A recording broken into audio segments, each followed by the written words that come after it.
All right, well, it's a pleasure to be here, and this is quite a crowd, and it's an honor to get to present our work. Now, a couple things I have to tell you about our work. First of all, this is a draft that you're looking at, and so this is a work in progress. In fact, we submitted it to the National Park Service this morning as a draft. So we're hoping that the finished product will be out sometime in January. So we'll send a link, actually, to you once this is completed. This will be an online project that we're doing, and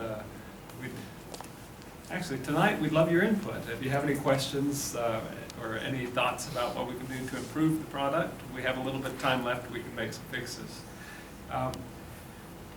By way of introduction again, just to tell you a little bit more about myself. My name is Kimball Erdman. I am a landscape architect, but my focus is the history of landscape architecture and historic preservation, historic landscape preservation.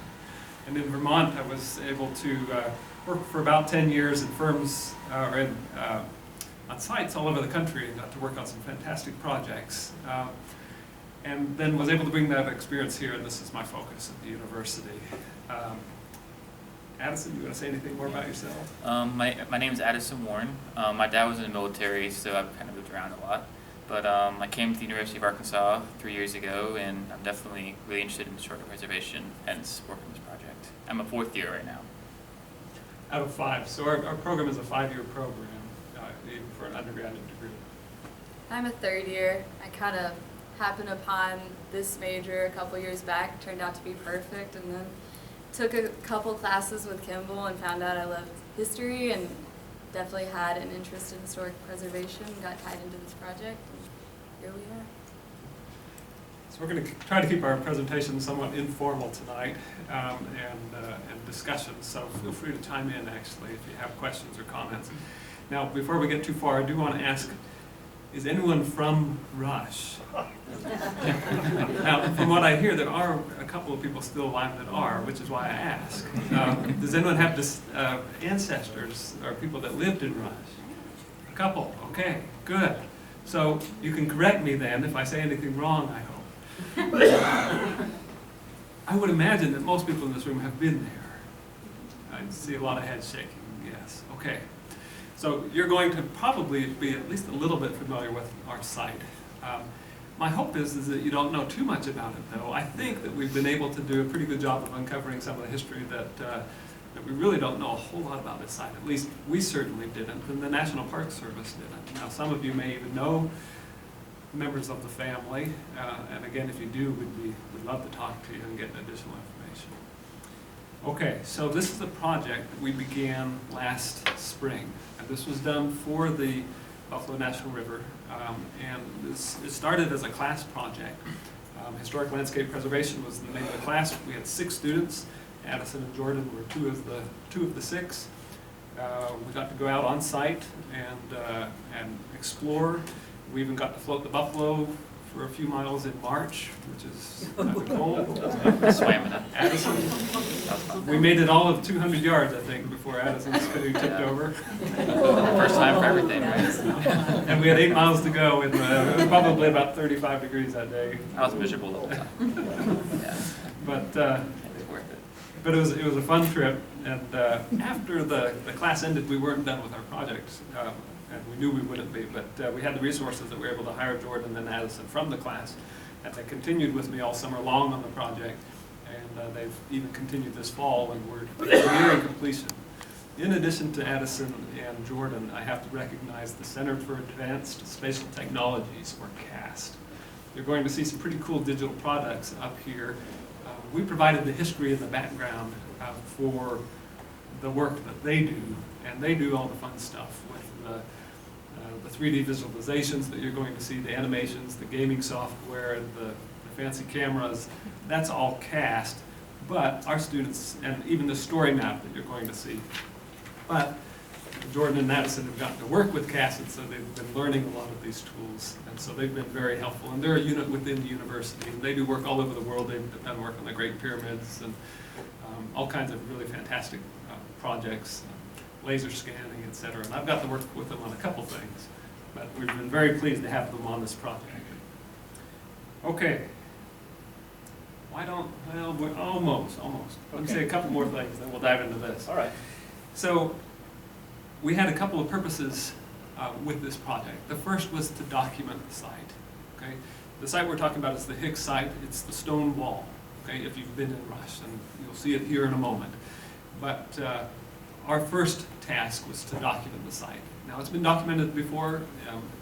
About 10 years ago, it was documented by some archaeologists, and they did a pretty good job of the history. In fact, they were our most reliable resource for moving forward. But we delved into a number of different archives and a lot of the Mountain Echo. We read an awful lot of microfilm, weeks of microfilm, and tried to come up with anything that we could find for the Hicks property. And the paper's not indexed, at least to our knowledge. Don't tell us it is at this point, because we read too many papers. But we were able to discover quite a bit more that was not in the previous histories of this site, and really added to the depth. So also with the documentation, we created drawings. Now the documentation that we did is called HALS, Historic American Landscape Survey. Some of you might be familiar at least with HABS, Historic American Building Survey. And there's also HARE, Historic American Engineering Record. These are programs that, well, the oldest of them, HABS, began in the 1930s, but it's administered through the National Park Service, and it's a way of documenting historic properties throughout the country. And it's done by written report and drawings, and also large format photography. Professor, like your computer pull up right there.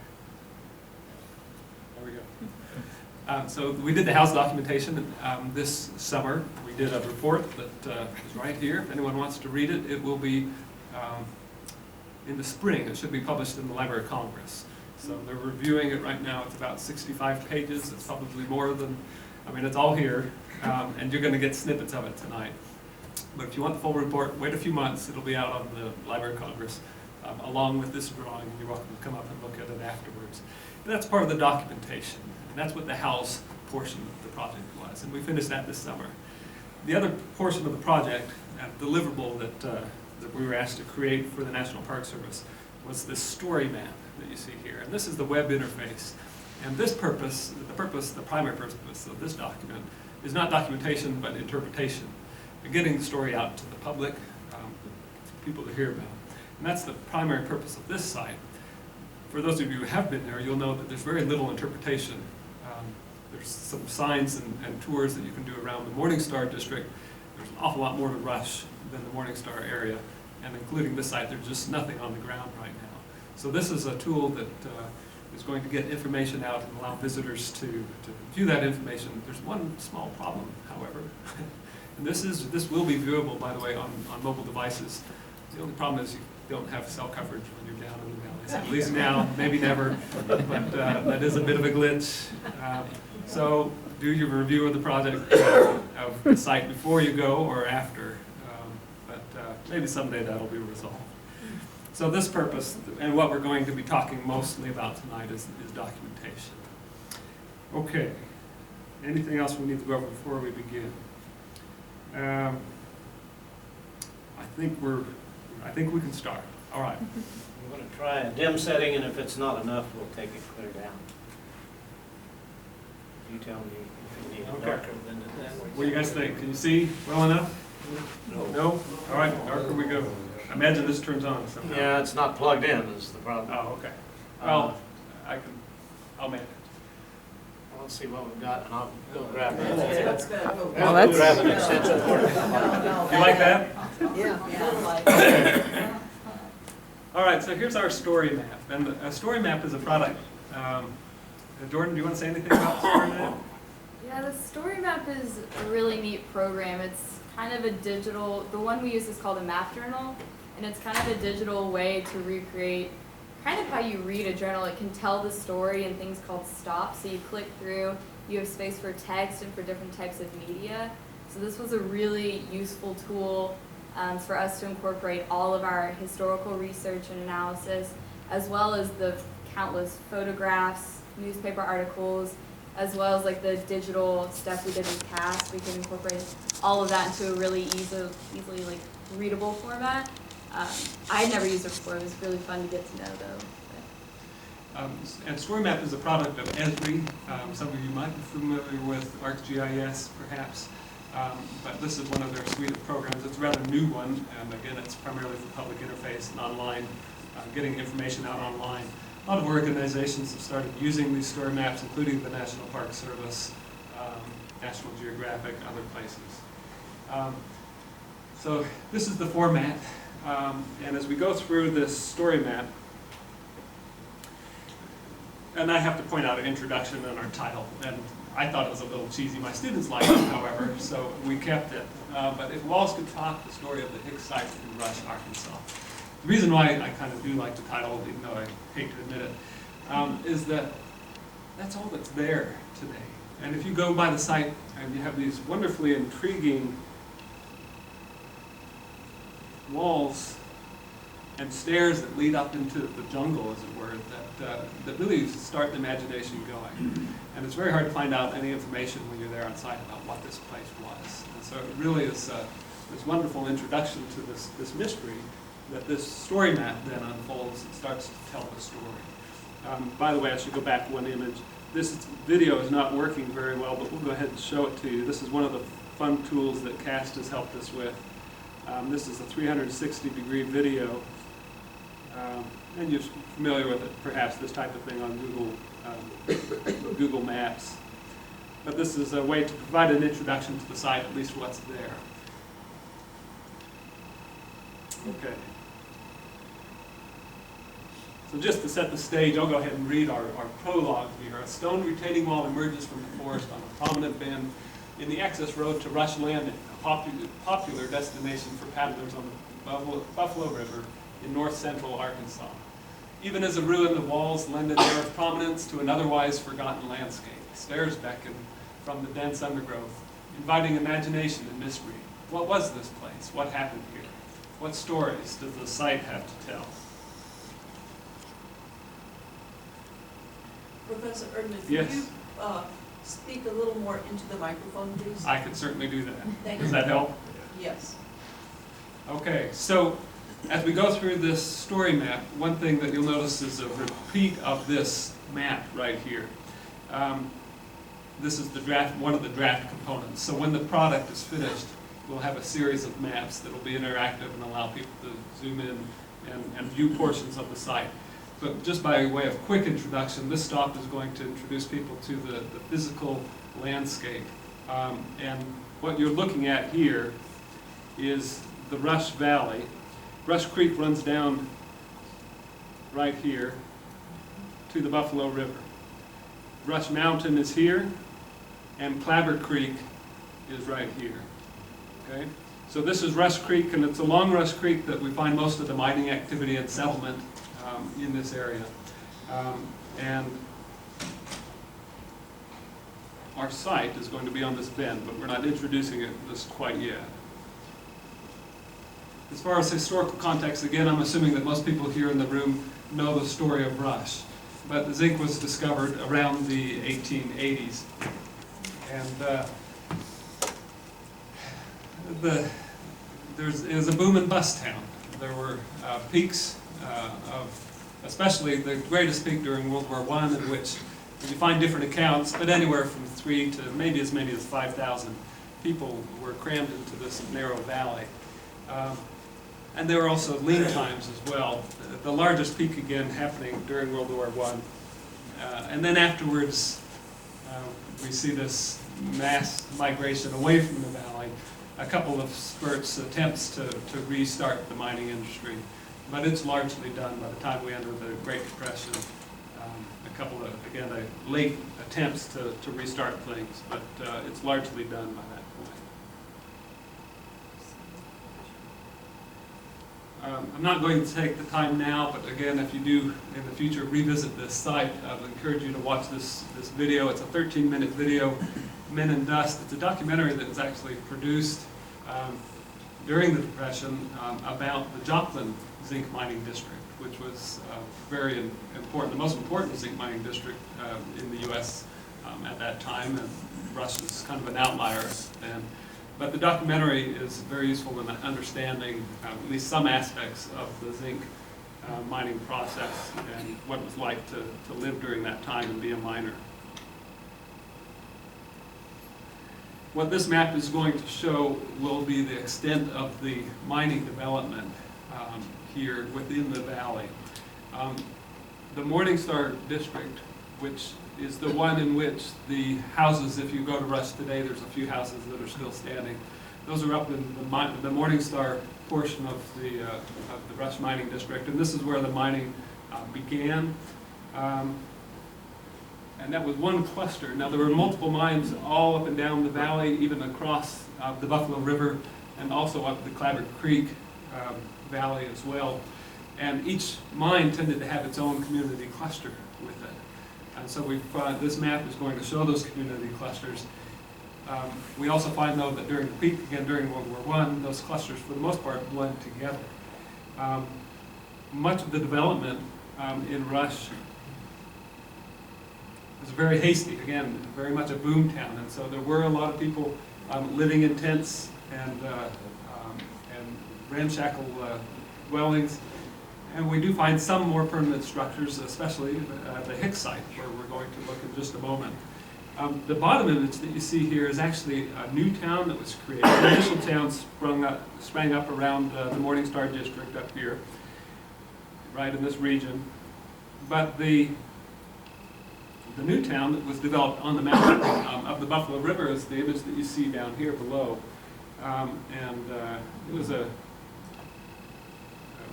quite a town for just a few years. It didn't last long, and it was flooded out. But we can see portions of that town here in this bottom image. To help set the stage for the Hicks Site, we then introduce this concept of hotels and stores in Rush. There were, at its peak, again, during about 1916, there were at least 10 stores within this Rush Valley. So that gives you an idea of just how many people were there. In addition to all these stores, we had many, many, many hotels and boarding houses and places for people to stay. We had all these miners coming in, and so there were a lot of demands and needs for people here within this community. And we see here an assortment of some of the different hotels and stores in Rush. By the way, one of the things, well, a couple things that we're missing captions and citations for all of our images here. We also have snippets of oral histories that were conducted. Susie Rogers, who is still alive, she lives over in Harrison. She was a National Park Service historian who moved actually to the Hicks Site in the 1970s and lived there for a time. But much of her work in the 80s was focused on getting oral histories of people that lived all through the Buffalo River region, including Rush. And we have excerpts of some of these accounts, again, that she gathered in the 80s when many of these residents were still alive. And we've been able to work these sound bites into different sections of the story map. So I'll just play one of them here just for reference. But this one will be, it will have to do with the hotels and stores of Rush. If we can get it loud enough. No.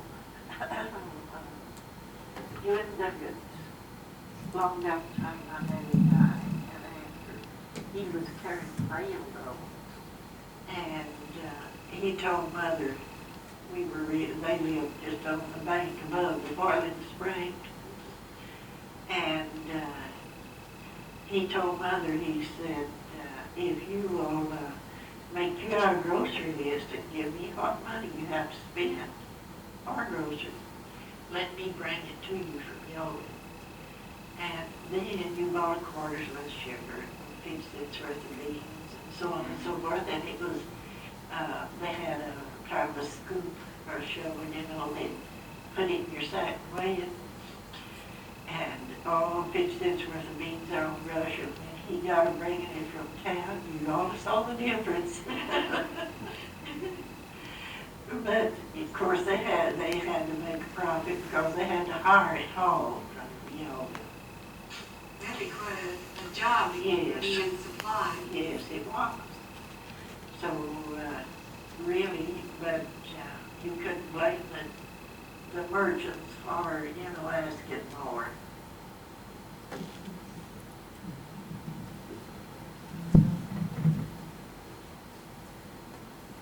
Okay. So that's going to bring us now finally to the Hicks family. Now the Hicks family are of course, the family that comes to this region and settles on this property, and that's who our story is going to be about. And we're able to, actually a book of photographs was just recently published last couple years that had a number of family photos of the Hicks family, which was fantastic. It was the first time that we'd come across them in any of our research. And so what we're looking at here, the man up here this is Lee Hicks, and he was born in 1868 in Marion County, and his wife, Alice Hicks, is here, and she was born in 1872. In 1903, they moved to Rush, and by, well, I'm getting ahead of myself a little bit, so hold on for just a minute. But they have a number of kids by the time they come to Rush, including Maudie here, Roscoe, Abetta, and Juanita. Okay? And then little Johnny's going to be born a little bit later on. Okay. Now that brings us to Rush. So they settle in Rush in 1903. They buy a 10-acre property right on this bend.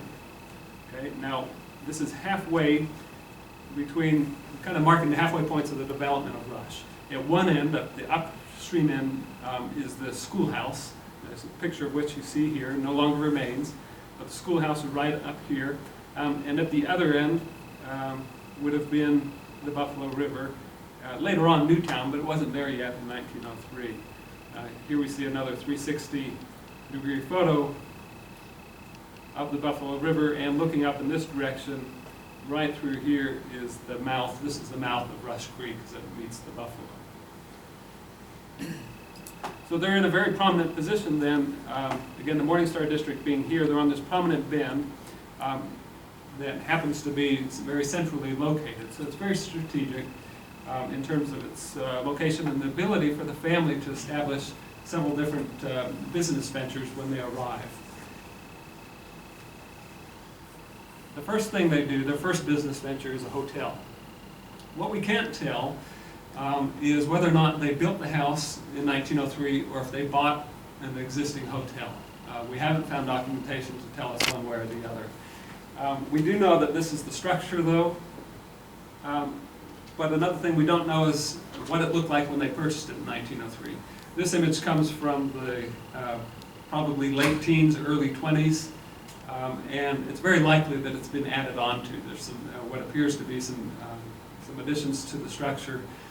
But we do know that they operated this hotel beginning in 1903. Census records, one of which you see here from 1910, tell us a number of details that are very helpful, such as the fact that their 14-year-old son, Roscoe, at this point is helping out with the livery service. So we know in addition to running this hotel, they're also running a livery at this time, so for this first decade. Where's that livery from, Yobo? I'm sorry? Where's that livery to and from, Yobo to Rush? Yeah, that would have been the primary destination. So a lot of their goods and stores and runners and things, Yelva would have been the principal destination. They would also have been headed down to Buffalo at the time as well.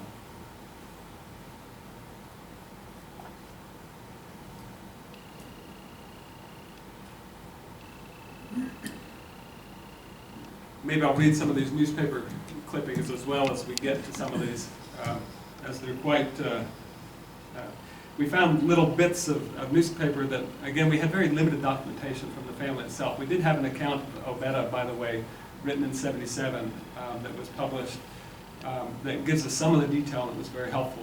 But the newspaper clippings, they give us little treasures here and there that really help us understand the site.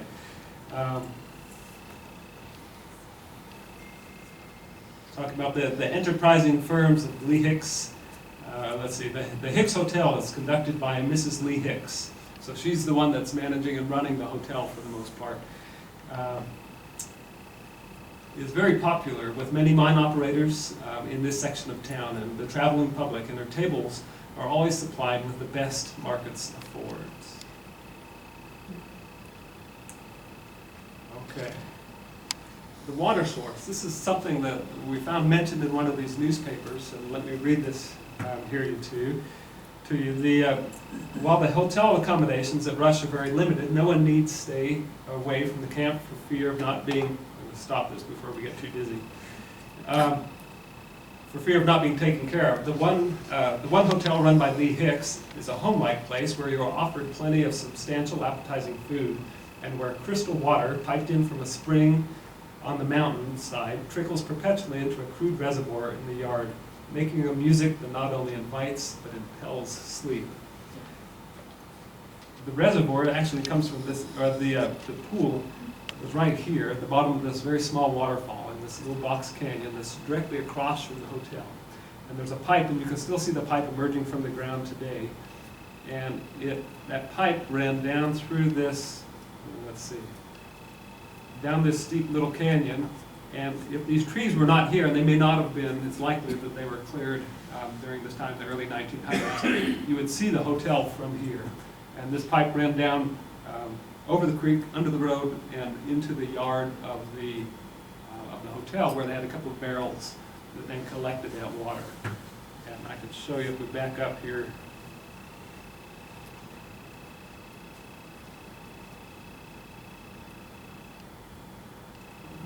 The Hicks Site is right here. The hotel would have stood right here, and the canyon and waterfall are right here. So you can see that relationship between them. And that would have been their fresh water supply for the hotel.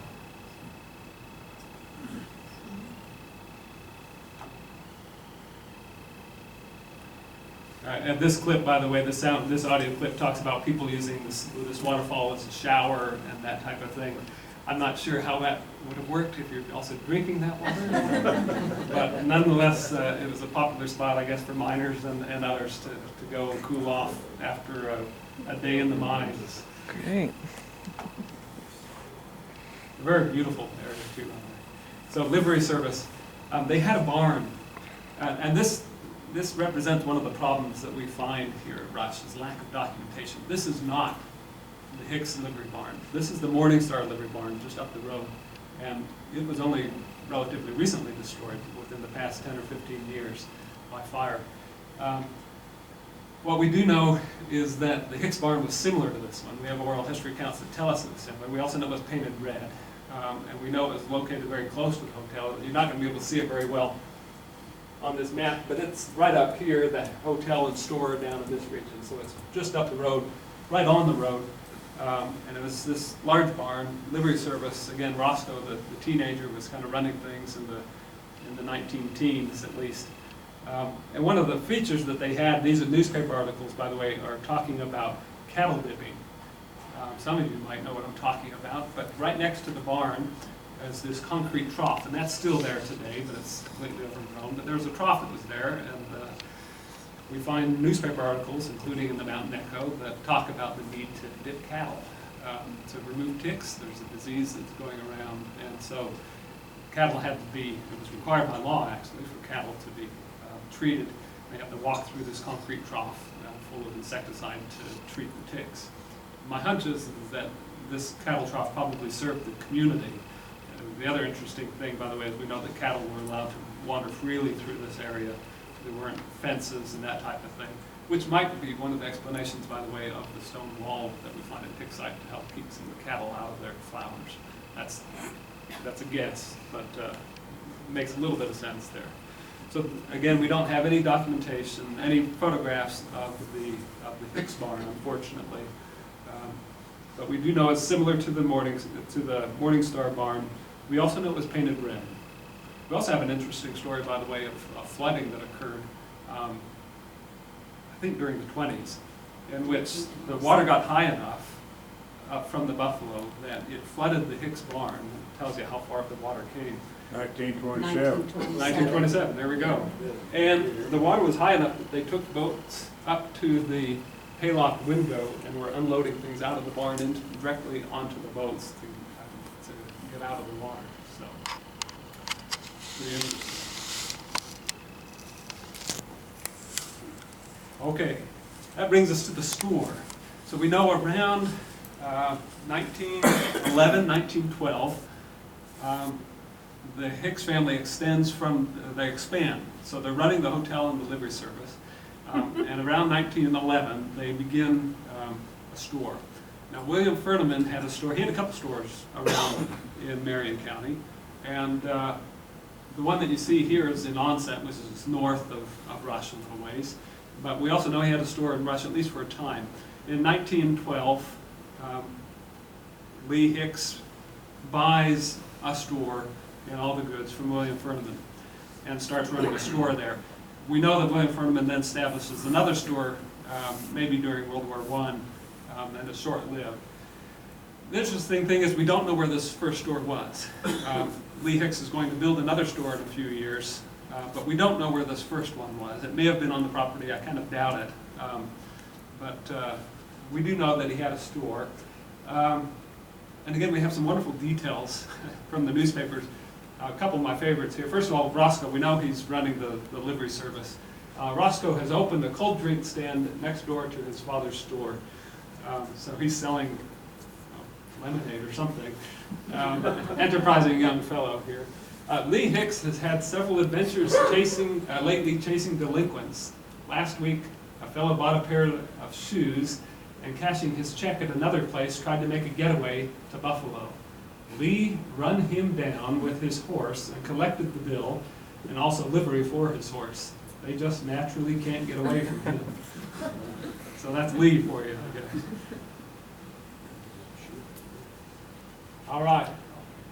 We then enter this period of prosperity that occurs with World War I. Now, the reason for the boom during World War I, by the way, is Germany had been the primary supplier of zinc in Europe, at least. And with World War I and most of Europe fighting against Germany at that point, their supply dried up. And so that created a need not only in the U.S., but absolutely in Europe for American zinc. So that really made Rush important during that time. And so a lot of business, a lot of people come into Rush, and there's a period of prosperity for the Hicks family. We have a very long newspaper article, which I will not read here, but it has a lot of the details of the growth of Rush and the development of Newtown, etc. It's also during that period of prosperity that the Hicks family decides to build, Lee decides to build a new store. And this is the store that he builds. It's stone. It partially remains today, and so when you go to the site, you will see part of the walls, only part of them. This is a two-story store. In fact, I should say it's a one-story store, and the top story is actually more hotel rooms. So it depends on which count you look at, but there are around 12 rooms upstairs that were an expansion of the hotel. And we know these rooms upstairs primarily were single men, miners, that were staying in these rooms. Folks over in the house in the hotel, those tended to be the superintendents and the mine officials. But the downstairs is a general mercantile, and they sold lots of different things here, including, well, yeah, lots of different things. Well, Hicks has sold everything, even down to caskets. Oh, they did. Yeah, when my baby died, well, that's where we got the casket. Did they make them there or just? No, they sold them. So you missed the first little bit there, but they even sold caskets here from the store.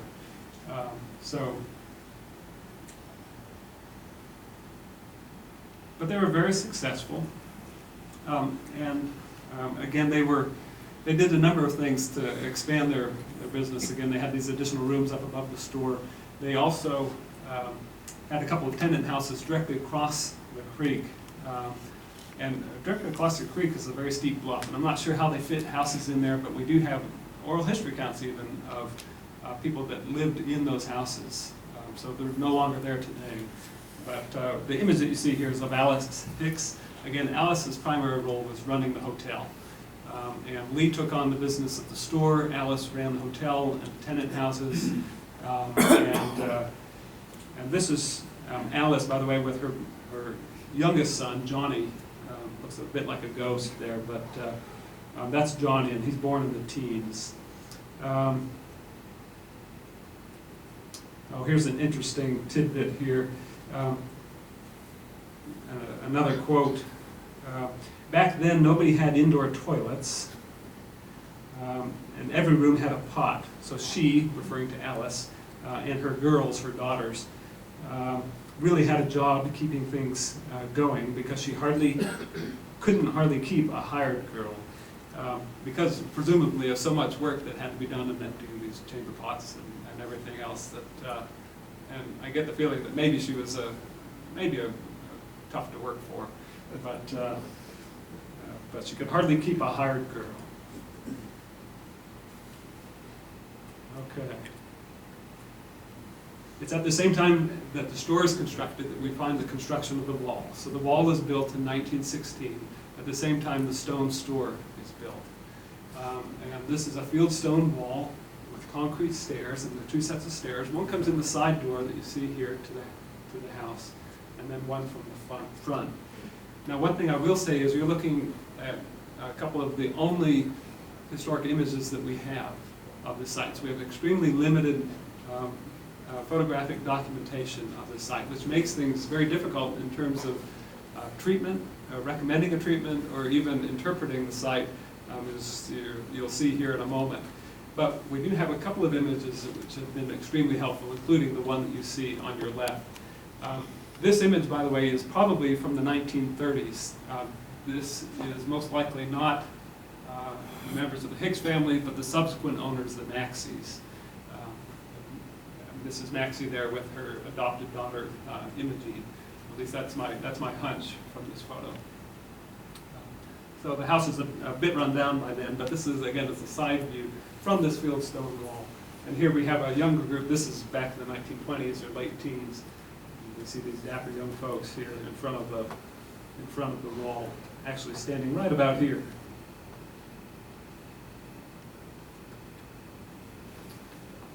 Okay, so this period then marks, this period of prosperity, about 1918, 1919, kind of marks the height of the Hicks property. And what we find at this time is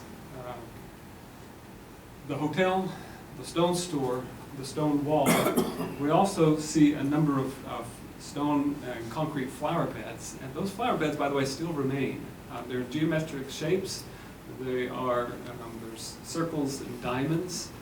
They're still out there in the woods. They still have daffodils that are coming up in them. And with that evidence, the few photographs that we found, some of the oral histories and things, we've been able to piece together a digital reconstruction of the site. And we're going to take you on a quick tour of that here in just a moment. But I want to let you know, just first of all, this was pretty difficult to do. In large part, again, because of the scarcity of the documentation that we had. That led to some decisions. Well, maybe I'll show you the film first, and then I'll tell you what some of the limitations were here when we did this.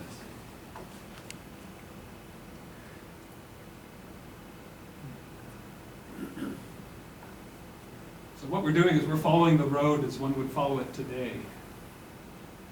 The creek is off to our right, and the waterfall. And here's that side set of stairs where we saw the group of young folks.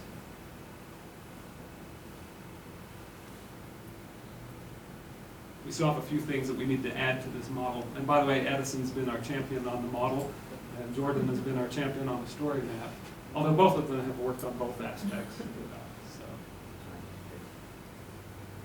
I should drop down here just a little bit. What you see on the right, this is one of the only images that we have. Again, one of three really instrumental historic images.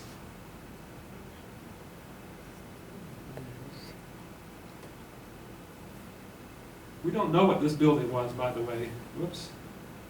Let's see if we can get here to the end. One more try. Pause. Okay. We can see right here there's a little building. We don't know what it was. That's why we've kind of ghosted it in. We can't tell from this image, and this is the only shot we have of it. So we know there was a building here. There are some more details on the store that we are going to try to be adding. By the way, we see a number of ads that are posted in the windows. We're going to be adding those. We think this is a double swing sitting on the porch. And so Addison's, I think, going to try his hand at modeling a swing for us. The store that you see, by the way, is Jordan's work. We have no dimensions, we have no measured drawings. This is all based off of the 2 photographs of these buildings that we have. A lot of discussion. And a lot of the discussion and a lot of trial and error. We do know a few things. We do know that this hotel was white. We do have an account of that it was painted white. You'll see some trim on it. We don't know what color the trim was. So we just took a stab. We know some of the other buildings, one of the other hotels had green trim on it, so we made ours green, but we really don't know. It does appear in this image to be dark, so some dark color, but we can't tell. We don't have documentation. The stone color is pretty accurate because we do have parts of the stone wall, or the stone store remaining, including that pink detail on the store. We think these bands up here were likely pink, although we don't know for sure. So we have to be careful when we're doing these digital reconstructions that we're not reinventing history. And so we try to make as many educated guesses we have. We're on dangerous territory when we do so. We try to be clear about the things that we do know and the things that we don't know. So one thing that you'll notice in this film is that we're very controlling in terms of what you can see and what you can't see.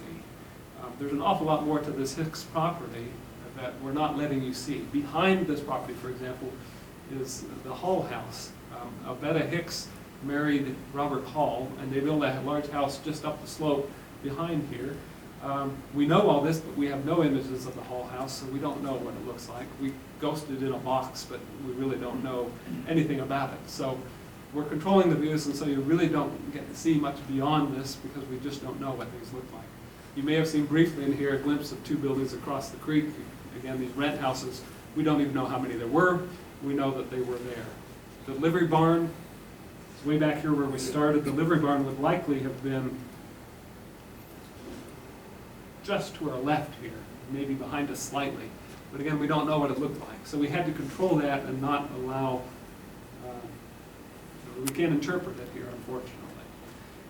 So now I want to compare that, though, to what we've done at another project, just to give you a taste of the potential here. Kimball, I was going to say one thing about the store, if you'll go back down to it. Just one cool thing that these programs that we build these in allow us to do, just one small kind of cool note. The texture, the stone that you see on the store was actually created from a photograph that we took on site of the existing stone. So these programs allow us to import these kind of things and make it, realistic to what's actually there, which is kind of neat. Same goes for the wall. Took a picture of the existing wall when you put the texture on that as well. Yeah, the whole site wall, that was actually, because the wall still exists, we took, with a decent camera, took a nice photograph, and then created this large texture out of actual existing structures. I don't know how many gamers we have here, but Addison, can you tell us just a little bit about Unity? Yeah, so all the buildings you see, me and Jordan built those over the summer in a separate 3D software. But pretty much once you get everything into this program called Unity, it's a game making software, I was able to manipulate the topography that we got from the GIS and then go off of the very limited documentation we had, and I was able to place vegetation. I was able to think about placing certain buildings that he didn't mention that were kind of my guess where they would have been behind the buildings, and try and capture especially the front lawn of what it used to look like. It was a really big challenge trying to do that, especially looking at those wonderfully high resolution pictures you see there. So yeah, everything you see in the video was created by from scratch, from a white sheet of nothing. Largely on Addison's part, for sure. A lot of fun, but a lot of time. Did you get to talk to the lady that wrote the book about the last year, 2 or 3 years ago? Yeah, is she here tonight, by the way? I can't think of her name. And Vickers. She wouldn't have been there when many of those buildings were there, but she might have heard somebody else. Yeah, and Ott. Yeah. She, in fact, a lot of her photographs and her recent publications have supplied many of the images for this story now. And her accounts are later. They come towards in the 1930s. And again, she's still alive. and she didn't have a lot of accounts directly at the Hicks site because the Hicks were gone by then. Especially her photographs and the work that she's done has been and gathering those photos have been very instrumental in our work. So, I'm going to take just a quick detour to show you another project. I can find out how to minimize this. There we go. This is a project that, again, some of you are probably familiar with. This is the Japanese-American internment camp at Roar in southeast Arkansas. And, yeah, I'll move around. This is a project we've been working on for several years. And this project will show you, it's a very similar process. Nothing's there today, it's simply a cotton field. But during World War II, this was a town of some 8,000 plus Japanese Americans that were interred here from the West Coast in Arkansas. Again, many of you are familiar with the story. What we were brought on to do here was to reconstruct one of the residential blocks. And while unlike Rush, we have lots of documentation, lots of photographs of Roar. It also helps that there were 33 residential blocks, and so we don't have great documentation of any one individual block, but we have images from all over the camp that we were able to piece together and at least create a block that's representative of what this place looked like. Because we have all that documentation, that allows us to, rather than script where the viewer goes, we can allow the viewer to explore. So this website, which is also coming online soon, it should be coming out early next year also. In this website, you can actually go through and explore this block, go into some of the buildings, and do this all on your own. And these little eyes that you can see are places where you can stop and get additional information, etc.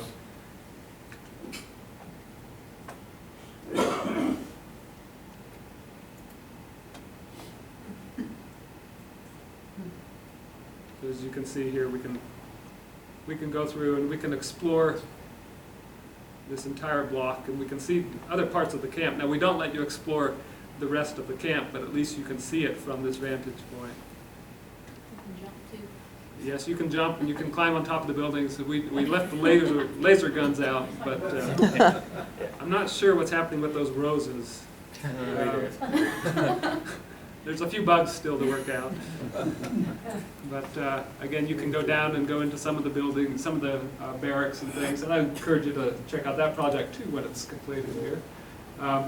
There's a lady in Marion County that helped haul people from California to that site. Did you get to talk to any of her family? I didn't. You know, the more I talk about these projects, the more I run into people that have associated, especially with Roar. You know, with 8,000 internees coming, and then a large contingent of staff that were from Arkansas. I've run into people that whose parents or grandparents worked at the site. I've run into former internees and the children of former internees. I can give you some of her children's name, and you might get a hold of some of them. Some of them are, I'd say, 80 or older. The youngest was 64. She had 4 children. Let's talk afterwards. They're all living. So the demonstration then of this project shows us what we can do if we have more documentation. We would have loved to be able to do this at Rush, but we simply couldn't open it up because there's a lot that we don't know. And as soon as you start to go behind the buildings, we have no photographs from those angles. We have no idea how many windows there were or what things looked like. So that really limited what we could do, and so that's why we controlled the views so much for Rush.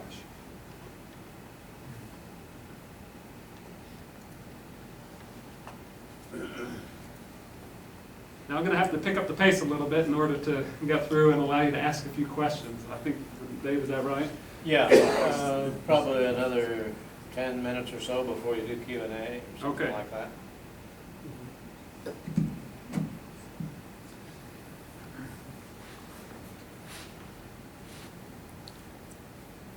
I'm trying to remember the date, 1920, here we are. In 1920, Lee Hicks dies, rather suddenly. We have a very detailed obituary of his death. It talks about an eye infection. I won't read the whole thing, but it talks about an eye infection that, so he's on his way by train to to Little Rock to get it looked at, and he doesn't make it very far. He makes it just outside of Yellville, and he passes away. And they bring him back to a small cemetery, the Cohen Barons Cemetery, which is not, it's right in between Yellville and Rush. And he's buried there, and you can see his headstone here. And that leaves Roscoe. And Roscoe, by now, is in his early 20s. He's very enterprising. Here he is, right here. And he goes, and he does a number of things to try to really get things going. Now, one thing you have to keep in mind is that after 1918, Rush starts to decline. People start to leave. The war's over. The zinc market drops. And the things are drying up. But Roscoe is doing a number of things here to try to expand business. And so we see he starts to advertise. Interestingly enough, we went through all the newspapers in the teens, didn't find one advertisement. Here are several. He ran a whole series of advertisements in the early 1920s. So he's really interested here in drumming up business. One of the policy changes he makes, by the way, is he no longer allows purchases on credit. And so all these advertisements are about no more purchases on credit. You have to use cash, and he talks about how good that is and why you can be a better person if you buy with cash, and kind of ties these morals into it. The store doesn't last much longer, by the way, so apparently this plan backfired. The other thing he did is he opened up another store, which we were surprised to find. So he expanded, he ran another store just south of Rush, a little ways on the county line. Again, so he's doing a lot of things here at a time where mining is clearly going down. Clearly, they've weathered booms and busts before, and so they think that this is only going to be temporary. The Hicks family stayed put. Okay, so many other members of the community are they're coming, they're going, they're leaving. The Hicks, and this is, by the way, this is evident in the store that they built, the stone store. This is the only stone structure in all of Rush. So they were there to stay, and you can clearly see that in Roscoe's attempts here to get things going. Everybody gets married, Roscoe and his sisters. Everything's going well, and then we turn into some decline. Poor Roscoe. I hope we have no descendants of Roscoe here. He gets divorced, he marries, he gets divorced again, and he gets married again, all this in the 1920s. And he disappears from the newspapers and things. So he's running all these ads, and then he goes off to Colorado after he gets divorced. And we don't hear anything from him in the papers. We know his mom is still running the hotel, and she's saying things, but we don't hear anything about the store during that time. So, by the way, mining is dried up. The Hicks store, we know it closes sometime in the late 1920s. We don't know exactly when. This is not an ad by the Hicks store. This is by another store, a competitor, Rush Mercantile. And there's some digs in here to the other merchants in Rush, and I happen to wonder if the Hicks store was one of the ones that they were trying to, that they were digging. The other reason why this ad is here is because we know stores were still open and still doing okay in Rush, even though a lot of people are leaving. But for some reason, the Hicks store closes during that time. Not a lot of details as to why. Meanwhile, the hotel, we do know it closes in 1929. Right? By then, again, we've had some false starts in terms of the mining industry, but it's just not going to happen. 1929, Alice Hicks, the owner down here of the hotel, goes through and auctions off everything. And if you read this ad, it talks about all the different beds and dressers and everything, and gives us a good indication of actually what was in these hotel rooms and that type of thing. But they're auctioning off all the goods from within the hotel, so they're really shutting down shop here.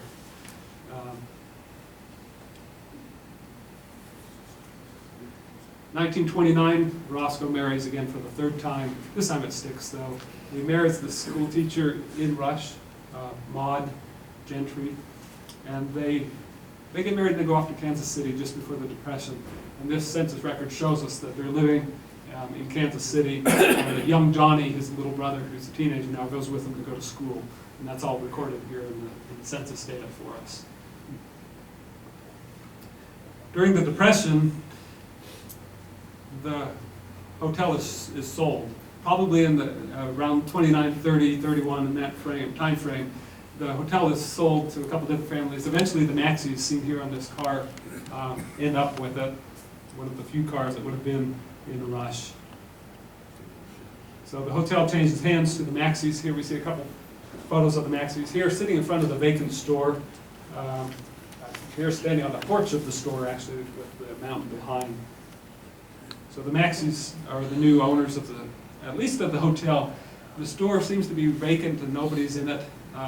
We have one account, by the way, that says that the roof of the hotel leaked and that ruined all the rooms upstairs. And the oral history account puts the blame on Roscoe, saying that he was delinquent and that it was his fault that the roof leaked. He didn't fix it and it ruined everything. Whether that's true, I really don't know, but a little bit of gossip for you. Roscoe does return to Rush, though. He doesn't stay in Kansas City. My hunch is the job he's working in manufacturing, she's working in teaching. My hunch is his job goes away in the Depression. He comes back, and when he returns, he's no longer in business anymore. He is now mining on his own. The few people that do remain in Rush are free ore mining, which means they're basically going up into the old mines by themselves. There's no company there. And they're picking out what they can find and finding a way to get it to market. And so that's what he's doing during the Depression, as well as fishing, apparently, with his wife, you can see here.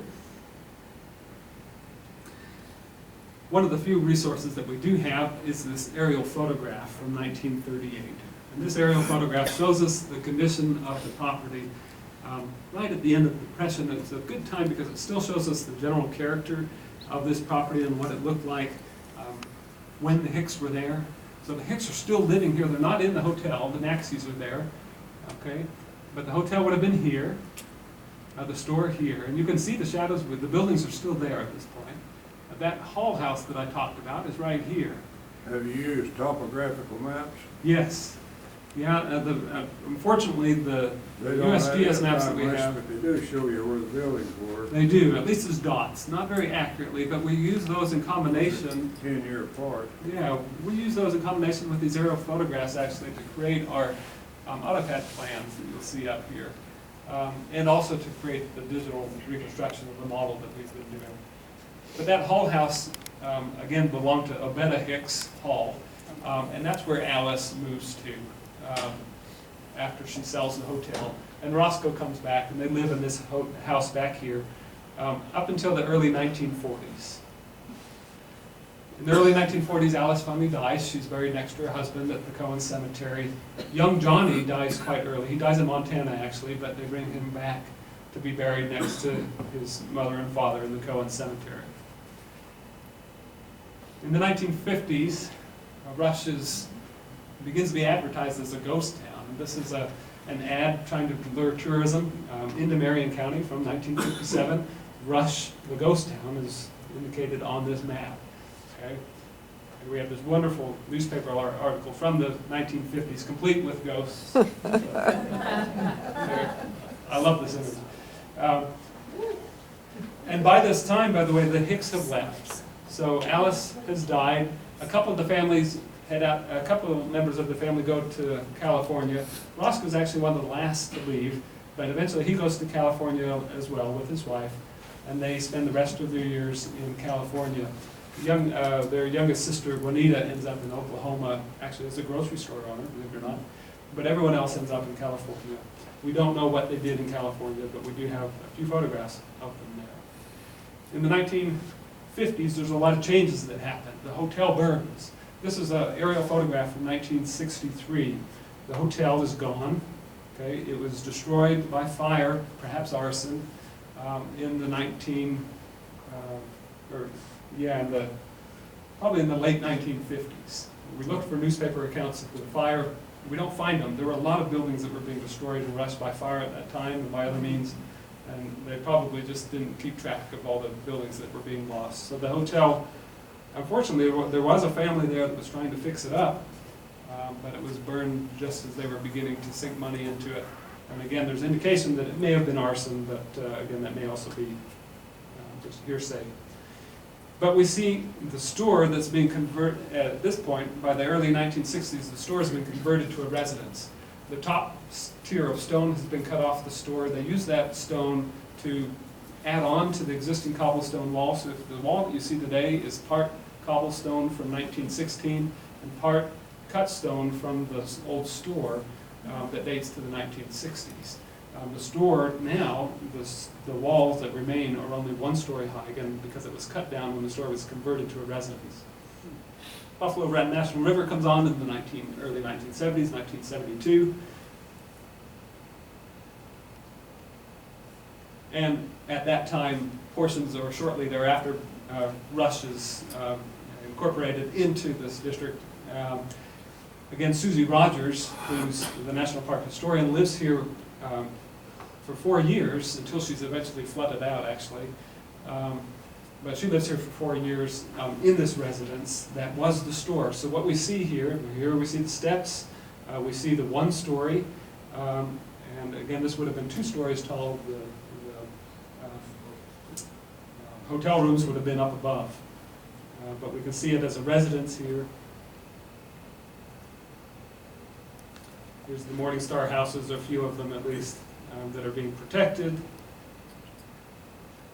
As the Park Service acquired this property, they began to wonder, what do we do with Olive Rush, and what do we do with the Hicks Site? And so at various times of the National Park Service ownership, there have been various ideas explored for what to do with the Hicks Site itself. Here we see a proposal back before the residence slash store was destroyed by fire in the early 2000s, a proposal to perhaps turn this into some type of interpretive center and picnic ground, this again being where the hotel would have stood. That proposal didn't go anywhere, but that was one of the ideas that was floated. At various times we can see cleanup efforts, this one being made in the late 1990s. Here we can see the entire site completely overgrown, much like it is today actually, and then just after the cleanup efforts to unbury the wall and some of the features.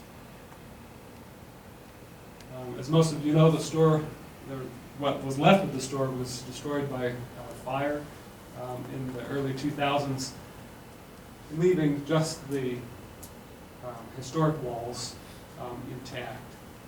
And that's what remains today. Documentation, a couple of efforts have been made to document the site, including ours. Here's the plan, our plan that you see here, and also this story map that we have created. This image that you see here on the left, by the way, is what you see at the site today if you were to climb the bluff, which we did. We found our way up. It's rather treacherous. You found your way up. But we're able to recreate the historic image from this angle of the site. And what we need to do actually is put that historic image in right here underneath the 3 sisters here to show the comparison between what it looked like then and what it looks like today. Here we have a photo actually of the 3 Hicks sisters not too long before they died in the 1970s, I believe. We had 2 of them in California by this time and 1 in Oklahoma. And that's going to make us dizzy if I keep it going. All right, I think we can have the lights. Did one of the Hicks sisters marry a Morrow? No, not that I know. In the mid-70s, my husband and I were in Rush, and there was a little lady that would have been probably in her 80s who was visiting back in the Rush with another lady, and it was her granddaughter, and she came along and she said she wanted to come back because they owned the motel at one time, and I didn't know whether she was a Hicks or a Maxie or... Did you go to the Monte Cristo line up the hill all the way through Rush and then up? Not on the other side? Okay, on the very far side. Yeah. The road turns and it goes right straight up to the Monte Cristo to Philadelphia across Flower Yes. Creek. Uh-huh. But they was parked there at the corner when we came down, and she was looking at this grove of trees, and she says, my, she says, the time I played out there, so that's where our hotel was. That's where the grove of trees in. Oh my. So, yeah, but she was living in Florida then. Okay. And of course, I had to go Cincinnati. But Yeah. at the time, her name was Morrow. Morrow.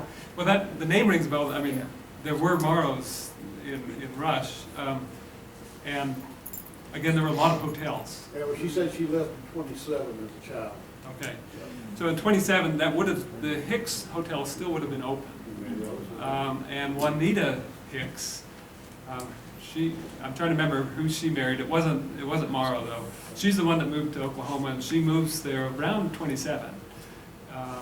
But she remained in Oklahoma the rest of her life, running a grocery store with her husband. So other questions or insight, thoughts, things we could do to make it better? I know a lot of people that moved from Rush, but all of them are dead. You do. A lot of that. It seems like it happens on all the projects I work on. Everybody's gone. Same with the Japanese American internment. We find people that were very young children. Most I knew were children of people that lived there, but some of the children would have been too young to know much about it. Yeah. As far as I know, every one of them Have you did. had a chance to talk to George Takei? He's done a number of things actually for our projects, including narration and that type of thing. Have I got to talk to him personally? No. Talked to Don Ott. There are a number Don Ott. of fences in Genealogical that are strange looking stone, and I have been told that they are tailings from the zinc process. They extracted the zinc out of these rocks, and they're unique. I'll have to look the next time I'm in there. That doesn't surprise me at all. Yeah. I'd love to see them. The Red Raven, I think, has some in the house next door. Red Raven is a bed and breakfast. I It's keep. not anymore. Very interesting. Well, this is terrifically interesting, and we really appreciate it. We're looking forward to when you get this online. Yeah. We Please can check sit out down the and finished explore product. it in depth, read the articles. Do you plan to do studies on any other sites in Rush? Well, whether or not they bring us back on to do more. We certainly can. There's a lot of potential to do more. And we'd love to do more. Don Ott, I think, could give you maybe some older people living. And his name rings a bell too, and I know he's... He's a historian. Yes. I think there was a little show used to. But there's a lot of potential here. What we had hoped actually is that this is a pilot project, and that we could expand this project to other sites. I hope so. Interesting. Any other questions? Thank you.